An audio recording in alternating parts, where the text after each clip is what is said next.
I think everybody understands that there are no quick fixes to this problem.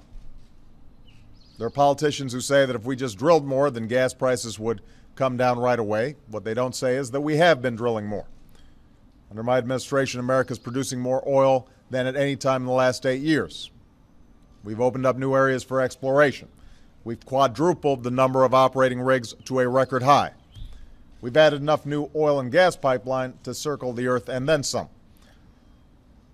But as I've said repeatedly, the problem is we use more than 20% of the world's oil and we only have 2% of the world's proven oil reserves.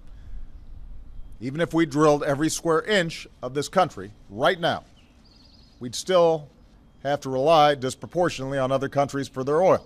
And that means we pay more at the pump every time there's instability in the Middle East or growing demand in countries like China and India. Now that's what's happening right now. It's those global trends that are affecting gas prices. So even as we're tackling issues of supply and demand, even as we're looking at the long term in terms of how we can structurally make ourselves less reliant on foreign oil, we still need to work extra hard to protect consumers from factors that should not affect the price of a barrel of oil. And that includes doing everything we can to ensure that an irresponsible few aren't able to hurt consumers by illegally manipulating or rigging the energy markets for their own gain. We can't afford a situation where speculators artificially manipulate markets by buying up oil, creating the perception of a shortage, and driving prices higher, only to flip the oil for a quick profit. We can't afford a situation where some speculators can reap millions while millions of American families get the short end of the stick.